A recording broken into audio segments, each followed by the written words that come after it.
Aujourd'hui, sur Rouge et Noir Uberroll, je vais vous parler de la pédale qui se trouve dans cette pochette. Et au vu de la marque qui est inscrite sur celle-ci, vous savez tous de quelle pédale je vais parler. Check it out!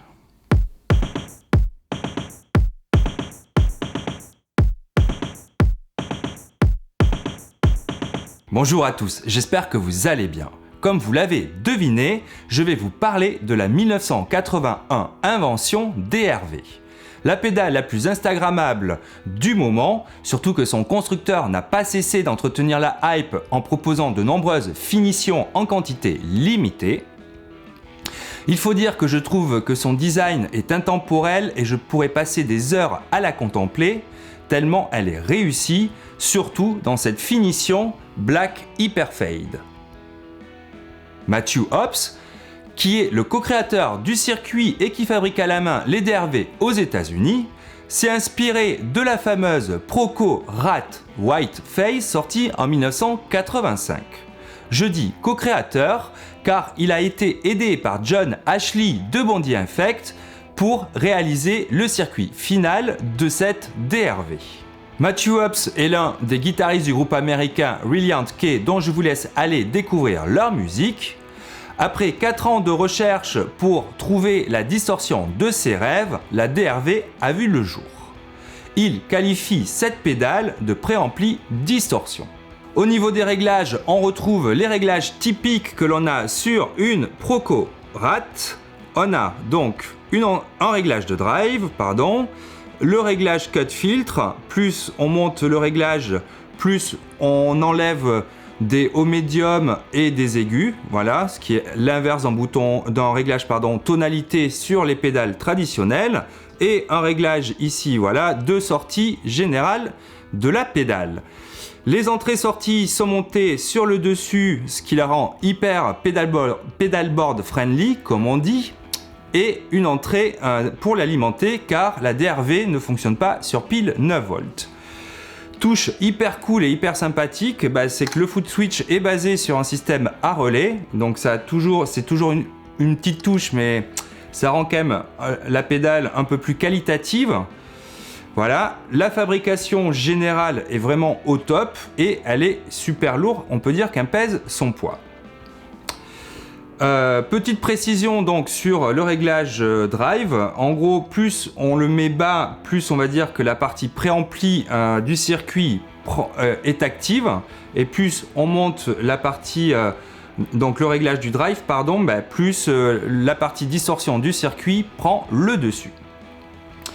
À date, la DRV est la seule pédale de 1981 invention. Voilà, peut-être que d'autres effets arriveront dans le futur.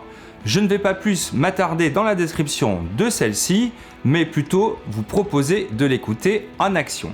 J'utilise une Walrus Audio ACS1 pour la simulation d'ampli, car je vais changer d'ampli à chaque fois entre la gauche et la droite et le centre, mais je vais toujours garder la même IR. L'extrait musical est composé, on va dire, de 3 parties. Dans la première partie, là, j'ai voulu avoir un riff pour avoir la partie distorsion de la DRV.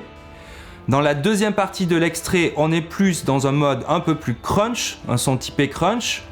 Et dans la dernière partie, je la pousse à fond à l'extrême et on arrive à avoir des sons de fuzz assez mortels.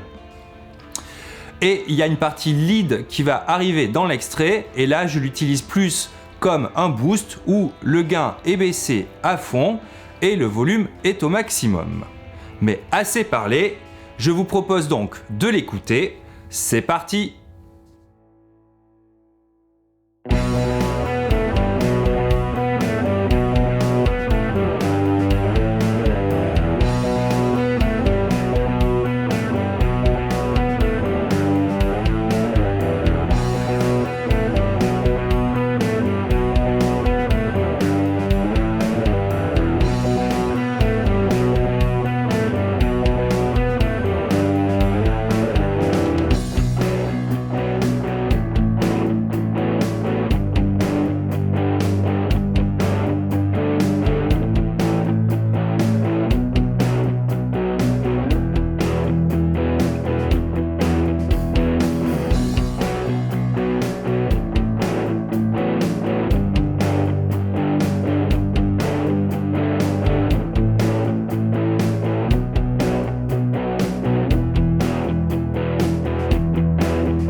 Alors, que pensez-vous de cette DRV? Dites-le moi en laissant un commentaire. Pour ma part, je l'aime comme je la déteste. Je trouve qu'elle fonctionne très bien avec des micros humbucker et simple bobinage type Strat et télé. Mais avec ma Jazzmaster, je suis carrément moins fan. Dans l'extrait musical, je l'ai placé après les deux effets que je laisse toujours allumés sur mon pedalboard, à savoir un compresseur et un boost, et je trouve que cela fonctionne parfaitement comme cela. Cela pousse un peu la DRV dans ses retranchements. Le défaut principal que je reproche à celle-ci, c'est qu'elle se marie mal avec d'autres pédales de gain, en tout cas avec les pédales de gain dont je dispose actuellement sur mon pedalboard. Voilà, et cela peut aussi vous poser un problème. Autrement, moi qui n'étais pas vraiment fan de la distorsion en général, elle m'a permis de revenir un peu à ce type d'effet. Et je trouve qu'elle fonctionne parfaitement avec des micros humbucker et elle y excelle carrément dans ce domaine. Il me tarde donc de lire vos commentaires. Merci d'avoir regardé. Si vous avez aimé, mettez un pouce et abonnez-vous à ma chaîne. Et n'oubliez pas la petite cloche. À très vite.